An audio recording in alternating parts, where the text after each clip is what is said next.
Damos la bienvenida en el estudio de los desayunos de 24 horas a José Augusto Briones, secretario de la Presidencia. Muy buenos días y bienvenido a nuestro programa. Buenos días, Janet.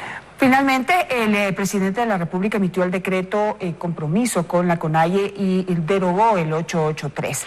Según reza el decreto, esto será hasta que se prepare y hasta que se tenga listo el nuevo decreto que incluirá algunas o más compensaciones para los sectores que en este caso se sienten afectados por el incremento del precio de la gasolina. ¿Cómo está ese proceso? ¿Cómo van las conversaciones? Bien, buenos días, Janet, y a la teleaudiencia de Teleamazonas.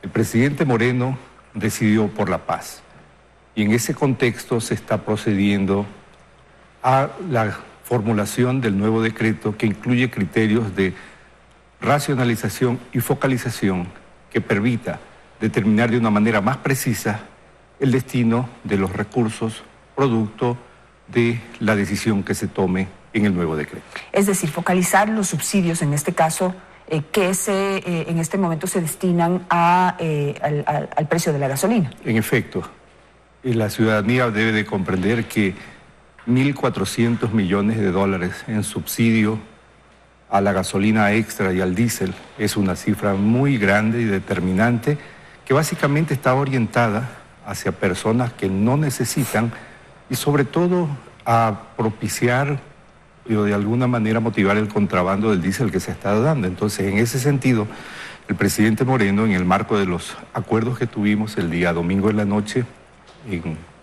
con la mediación de la ONU y la Conferencia Episcopal, se decidió hacer esta revisión, Janet. Ahora, no sé cuál ha sido la posición y la respuesta de los representantes indígenas y no sé si se les ha presentado algún análisis de cómo se divide y hacia dónde va el subsidio, que es algo que todos los ecuatorianos tienen que saber. ¿Tienen ustedes esos rubros? ¿Qué porcentaje, por ejemplo, del subsidio se va al contrabando?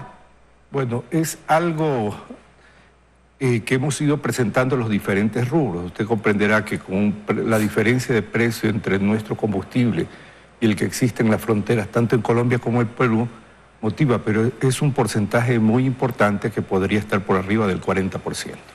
Sí, yo tengo aquí, y quisiera abonar con eso la información, un análisis que hace la UTLA, la Universidad de las Américas, o que envía la UTLA, y que dice que el 53% del subsidio a la gasolina y el 34% del subsidio al diésel lo recibe apenas el 20% de la población más rica de este país. Este es un análisis realizado y publicado por una universidad aquí en el Ecuador, con lo que, digamos, se demostraría que no son los más pobres sí, ni los más necesitados quienes son los beneficiados con un subsidio del Estado. En efecto, Janet, por eso mencionabas que se trata de un subsidio ineficiente, regresivo, que no va a los más pobres. La decisión fue técnicamente sustentada y por ello, paralelamente a la decisión, se diseñó una serie de compensaciones que iban orientadas hacia la reactivación de la economía, hacia la promoción del empleo productivo y hacia la focalización hacia los sectores que menos tienen. Un dato importante era que se incorporaban a 300.000 personas más para que reciban un bono por compensación de alza. Eso está hoy en estudio, como lo ha dicho el presidente Moreno. Tomaremos lo mejor que existía en el 883, focalizaremos y daremos un instrumento consensuado para que tengamos equilibrio en las finanzas públicas. Hay que recordar que tenemos un hueco fiscal muy grande, heredado, arrastrado, que se ha venido de alguna manera optimizando. El país requiere finanzas públicas sanas. Son la base de la dolarización. Yo creo que en este momento no está en discusión si sostenemos o no la dolarización. El país requiere estabilidad, requiere la dolarización y por lo tanto necesitamos políticas económicas serias, que es lo que estamos proponiendo. Claro, digamos que en algo en el que el 100% de los ecuatorianos debería coincidir, digo yo, es en que tenemos que mantener la dolarización, que es, digamos, el factor que nos ha permitido de alguna u otra manera sostener la economía ya personal de cada familia. Un factor de estabilidad. Si usted se puede ver históricamente cuáles son nuestros índices inflacionarios, son mínimos debido a que tenemos ese candado de estabilidad económica y que tenemos que preservarlo, Janet, y de ahí las decisiones que el presidente Moreno con mucha responsabilidad ha tomado. Ahora, el sector indígena, ¿cuál fue la respuesta del sector indígena al conocer ya más en detalle cómo se distribuye o cómo se aprovecha este subsidio y cómo son, digamos, los más ricos y los contrabandistas los que se llevan la mejor parte? A partir del día domingo, en la noche, se conformaron grupos de trabajo justamente para analizar esta situación, compartir la información y hacerles ver dónde se está destinando. Y la voluntad del presidente Moreno es focalizar aún más lo que ya se tenía previsto y tener alternativas, Janet. Nosotros no podemos, tenemos que actuar de manera responsable. O sea, no podemos con un hueco fiscal más grande dejar suelto. ¿Cuál es la otra alternativa? Adquirir deuda cara y seguir endeudando al país. Y esa es la opción que de manera responsable hemos tomado. No podemos seguir endeudando. Esto es como patear la pelota y postergar un problema. El presidente Moreno tomó una decisión histórica respecto al subsidio de los combustibles que justamente se venía postergando año a año. Pero, repito, él apostó por la paz. Sí, desde el sector indígena y de algunos líderes con los que se han conversado algunos medios de comunicación, entiendo que hay coincidencia, es decir, que están de acuerdo en que se focalice ese subsidio y entienden y comprenden que no podemos seguir financiando las economías de personas inescrupulosas como los contrabandistas de combustible en nuestro país. Pero, ¿cómo trabajar en esa focalización? Y le hago una pregunta, siempre se ha dicho que para poder focalizar, por ejemplo, los subsidios y que la ayuda todavía llegue a las personas más necesitadas para que puedan enfrentar, digamos, el impacto de una medida que siempre produce un incremento de precios en determinados productos. Para poder compensar la economía de esas personas, siempre se ha dicho que se necesita, por ejemplo, tecnología, para poder ubicarlas, para poder, digamos, saber dónde están, cómo están y realmente determinar que son personas que necesitan y que llegue a ellas directamente el subsidio. ¿Se está pensando en algo así? Janet, nosotros hemos venido trabajando desde el inicio del gobierno del presidente Moreno en ajustar estos instrumentos y paralelamente al registro del bono de desarrollo humano tenemos el registro social, que ha venido ajustando. Es un trabajo que hemos venido haciendo desde el territorio, viendo dónde están las comunidades más pobres, dónde están las personas que realmente necesitan, y esa herramienta es el registro social que lo tenemos en funcionamiento y que ha permitido orientar la política pública que ha sido el norte de nuestra administración. ¿Y cómo hacerles llegar el dinero para que puedan, digamos, compensar sus economías? La manera más efectiva son políticas públicas dirigidas a quien menos tiene. ¿Qué significa esto? Tomas de posición y decisiones del gobierno hacia sectores, viabilizadas a través de proyectos, banca pública y acciones de gobierno que se institucionalicen y que no solo sean desarrolladas por el gobierno, sino en articulación con los GATS, que es algo que hemos venido trabajando. Ahora, el sector indígena también ha planteado y ha puesto sobre la mesa algunas alternativas que quisiera saber qué respuesta se les ha dado o si están en análisis. Y es, por ejemplo, ellos dicen, bueno, por un lado vamos a recuperar 1.400 millones de dólares de los subsidios, digamos, aceptan y se abren a la posibilidad de que esos subsidios, independientemente del monto que se recoja, deben ser reformados porque no puede llevarse los contrabandistas y los más ricos de este país ese subsidio, pero presentan otras alternativas que dicen que pueden recuperar más dinero para nuestro país. Uno de ellos dice el cobro de impuestos. Entonces, leía una cifra, y no sé si usted tiene esa cifra, que hay 25 empresas que ya deben 500 millones de dólares en este momento al SRI. Nosotros hemos venido compatibilizando lo que son política económica y asimismo programas que vayan hacia los que menos tienen.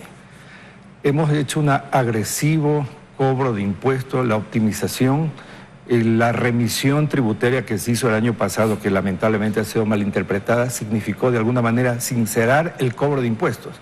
Había el 90% de personas que estaban informalizadas, por decirlo de alguna manera, en el sector porque tenían deudas pequeñas. El 95% dijo, señor, bueno, le perdonamos, pero pague el resto, formalícese, incorpórese a la economía. Aquí se trata de dinamizar la economía para que todo el Ecuador se beneficie. Y eso es lo que hemos venido haciendo. Así que son decisiones que ya hemos venido tomando, Janet. En este, digamos, cobro agresivo de impuestos, ¿cuál es la política? Porque digamos que ya históricamente hemos visto que siempre al final de cada año hay alguien que queda debiendo impuestos. Muchos de esos son pequeños y medianos comerciantes, productores, emprendedores, que quizás en la economía del año no les fue bien y no pueden pagar. Y eso no justifica que no paguen los impuestos, pero digamos son situaciones distintas. Pero digamos siempre se ha dicho que a los grandes contribuyentes también como que son demasiado flexibles. ¿Cómo estamos ahí?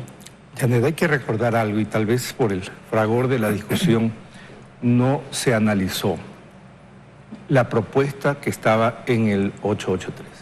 El único impuesto que se estaba proponiendo era orientado a las empresas que facturan más de 10 millones de dólares al año, lo que iba a dar un ingreso de 300 millones de dólares durante 3 años, 100 millones de dólares al año, orientados a salud, educación y seguridad. Eso era coherente con la política que venimos aplicando de tributos. Nosotros tenemos un valor incremental que se ha dado de cobro de tributos. Por lo tanto, eso era consecuente con lo que hemos venido haciendo. Claro, porque y ahí, digamos, me sorprende, ¿no? Y creo que todos debemos hacer aquí un examen de conciencia. O sea, no sé si se analizó a fondo el decreto 883, que contemplaba varias, digamos, decisiones y compensaciones para quienes puedan ser golpeados por la medida. Y también se preveía que, digamos, haya un grupo, una parte de la sociedad ecuatoriana que pueda también contribuir con un poco más que los demás. Entre esas era eso. Lo que pasa es que el 0,01% teóricamente suena muy poquito, pero el resultado de esa contribución son 300 millones de dólares. 300 millones de dólares. Lamentablemente toda la discusión se focalizó en el desmantelamiento de los subsidios que era necesario, pero se olvidó la otra parte. Por ejemplo, el hecho de que aquí 105.000 personas, 105.000 empresas son susceptibles de anticipo de impuesto de la renta. Más o menos 95.000 iban de dejar las pequeñas empresas, los pequeños emprendimientos, iban a dejar de liquidar el anticipo al impuesto a la renta. Eso dinamizaba la economía, flexibilizaba, pero no se consideró esos temas que eran de una política económica responsable. Digamos aquí la posibilidad, por ejemplo, de trabajar con los municipios, para que sean los municipios aquellos que reciban o distribuyan digamos, parte de este subsidio, como parte de la focalización que hablábamos en un inicio, para no seguir compensando a los transportistas, sino tener una mecánica para que sea el usuario del sistema de transporte público el que reciba ese subsidio. En algún momento se escuchó una propuesta en el sentido que puede haber unas tarjetas magnéticas, como existen en otros países, en donde ahí el usuario paga la tarifa básica, normal, la que ha vuelto a su vigencia en este momento, y los municipios compensan o pagan ese subsidio, digamos, ese valor adicional que debería valer la tarifa, que se paga a los transportistas. Las opciones tecnológicas son muchas, Janet. Aquí lo importante es la decisión que existe con mecanismos de gobierno central, de gobiernos autónomos descentralizados, pero ¿cuál es el foco? ¿Cuál ha sido la disposición? Y es la disposición del presidente Moreno. De alguna manera, blindar a los que menos tienen, con los mecanismos tecnológicos que sean. Y esa ha sido la acción de gobierno que venimos ejecutando. ¿Cómo va, digamos, cómo fluye el diálogo? Hay algo que dijo el señor Vargas en la reunión pública que se hizo con el presidente de la República y sus ministros, en el sentido de que han estado tratando, ha habido acercamientos, se reveló que ha habido conversaciones con los sectores indígenas durante los 2 últimos años, pero que en algunas cosas no han dado resultado. ¿Eso es verdad o cuál es el análisis que ustedes les hacen? ¿Por qué no han ido avanzando, digamos, los pedidos que han hecho los indígenas en este caso? Janet, resulta evidente que las demandas ciudadanas muchas veces son superiores a la capacidad de respuesta del Estado. Hay que hacer un poco de historia de qué encontró el presidente Moreno, qué etapas tuvo que desarrollar. Primero hubo que desmantelar un modelo del socialismo del siglo XXI que nos llevaba a ser Venezuela. A veces olvidamos un poco lo que encontramos. La primera etapa era desmantelar el modelo del socialismo del siglo XXI. La segunda etapa institucionalizar el país. Hoy tenemos funciones del Estado que trabajan de manera independiente. Y luego, recuperar la economía y tener una economía sana, que es lo que estamos haciendo. En ese proceso hemos venido escuchando a todos los sectores, la mayoría de ellos con demandas legítimas. Y en todo este proceso, porque con un hueco fiscal tan grande hemos venido atendiendo esas necesidades y lo estamos haciendo de manera responsable. Luego de la reunión con los grupos indígenas, que fueron los que pues estaban en las calles, los vimos aquí en la ciudad de Quito, realmente ejerciendo muchísima presión, ya la ciudadanía pedía que esto termine. 12 días de paro son demasiados, hemos perdido demasiado dinero en la paralización en cada día de paro, pero ahora, digamos, se llega a un acuerdo o se conversa y se sientan a conversar con quienes pues se levantaron, ¿no?, en esta protesta. Y está, digamos, muy bien que sean en este momento invitados a una mesa de conversación. Pero hay otros sectores que se quejan ahora. Digamos, quieren también tener una representación dentro de la mesa de conversaciones, porque si bien el sector indígena tiene una fuerza que la hemos visto, no tienen una representación de la mayoría de la población. Es decir, tienen fuerza en las calles, pero hay otros sectores que también quieren ser escuchados, que también quieren propuestas, que quieren llevar propuestas a la mesa de negociación, que quieren que los indígenas y otros sectores sociales escuchen también su situación para que sea considerada. Y no solamente esto sea una reunión o un grupo de reuniones en donde haya gente que mañana se sienta excluida y que empiece también a presionar de otras maneras o a través de otros canales. En efecto, Janet, y nosotros hemos dado la muestra de ser un gobierno de diálogo. Cabe recordar que el señor vicepresidente de la República viene liderando el proceso de diálogo nacional desde hace algunos meses. Y esas voces las hemos escuchado y sus inquietudes serán incorporadas a esta decisión de país que estamos tomando. Perfecto. Vamos ahora a otro aspecto, digamos, de la situación que hemos vivido en los últimos días. Y se develó un plan de desestabilización del gobierno y de la democracia en nuestro país. Y fíjense ustedes que antes de que se pueda poner sobre la mesa todo lo que se ha encontrado en el camino, detrás de todas estas personas que salieron a las calles con cohetes caseros, con escudos hechos de metal, y una serie de cosas que develaban que esta parte de esta protesta, o se aprovecharon de una protesta, unas personas que parece que ya tenían preparado causar el caos, salir a las calles a causar el caos y tratar de causar desestabilización. Hay videos de gente entrenándose. Es decir, también se develó aquí un plan que parece que les tocó activar antes de hora y que yo pienso que se iba a activar una vez se determine que Correa sea vinculado al juicio de los sobornos 2012-2016. Y se empezó a preguntar quiénes podrían estar detrás de todo esto.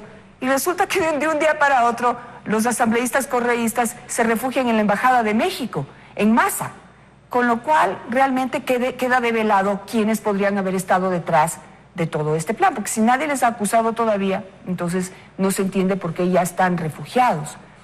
¿Qué se ha encontrado en esto? Digamos, yo he hecho una descripción de lo que se ha visto ya públicamente. Janet, el gobierno nacional sufrió el ataque desestabilizador más grande de la historia. Y de alguna manera fue la conjunción, fue un cóctel macabro de movilizaciones, delincuencia política organizada, vandalismo y hasta terrorismo. Eso nunca se ha visto, Janet. Y eso fue lo que tuvo que enfrentar el gobierno gracias a la decisión política y a la cabeza fría del presidente Moreno, a la actitud heroica de policías y fuerzas armadas. Logramos tener un país que hoy está en paz. La fuerza pública no disparó una sola bala. Las muertes trágicas siempre que se originaron fueron por atropellamiento, por caídas, pero eso fue un ataque brutal, desestabilizador. Todo al milímetro planificado, con fuerzas que se venían preparando. Usted ha visto los videos de personas que tenían escudos hechos con tanques de basura. O sea, eso no se hace de la noche a la mañana. Por lo tanto, nosotros sufrimos un embate tremendo y ya están identificados quiénes estaban detrás de ello y nosotros aspiramos que la justicia actúe con firmeza porque no se puede atentar contra un país de esa manera. El gobierno mexicano, de acuerdo a las normas internacionales, tiene derecho de acoger a quien quiera y a quien considere como asilados en su país. Pero, digamos, también el asilo tiene normas y el asilo tiene consideraciones, porque lo que prima o lo que debe primar es la amistad entre dos países, las relaciones entre dos países, y las relaciones que tenemos con México, pues son años que acompañan nuestra democracia y que no se podría poner en riesgo. ¿Ya se ha tomado contacto con el gobierno mexicano para saber qué es lo que está pasando y por qué están ahí estas personas, digamos, refugiadas en este momento? Porque no están asiladas todavía. Nosotros estamos utilizando los canales diplomáticos y políticos apropiados y aspiramos que México, como país hermano, tenga la sensibilidad y sepa y reconozca que esto no se trata de perseguidos políticos. Aquí hubo un plan de desestabilización claramente evidenciado y una delincuencia política organizada que debe ser sancionada, y aspiramos que México tenga la sensibilidad para ello. Claro, México debe considerar, por ejemplo, que en la Asamblea Nacional muchos de esos asambleístas que hoy están refugiados en la Embajada de México eran los que proponían que haya la muerte cruzada, en medio del caos que estábamos viviendo y que estábamos tratando de resolver, pues se alzaban voces golpistas dentro de la Asamblea Nacional. Eso debería considerarlo el gobierno mexicano antes de poner en riesgo la amistad que existe y la relación que existe entre ambos países. En ese sentido, ¿cuándo se conocerán resultados ya, pruebas que se puedan poner sobre la mesa de este plan de desestabilización? Nosotros hemos recopilado todas las pruebas que son de conocimiento público y se están haciendo las gestiones ante los canales diplomáticos apropiados. En el caso de la Contraloría General del Estado, que también es una evidencia del plan que había para desestabilizar y para destruir todo lo que pueda significar pruebas o digamos, análisis, exámenes que hace la Contraloría sobre casos de corrupción. O sea, de todos los edificios públicos que había, pues muchos fueron afectados, pero este fue especialmente atacado. Es decir, el que está quemado, el que fue destruido, el que quedó con todos los papeles en el piso, fue la Contraloría General del Estado. Y eso también devela que había un plan precisamente para poder atacar ya física y simbólicamente también a la institución que tenía todas las pruebas de los casos de corrupción que involucran a miembros del exgobierno.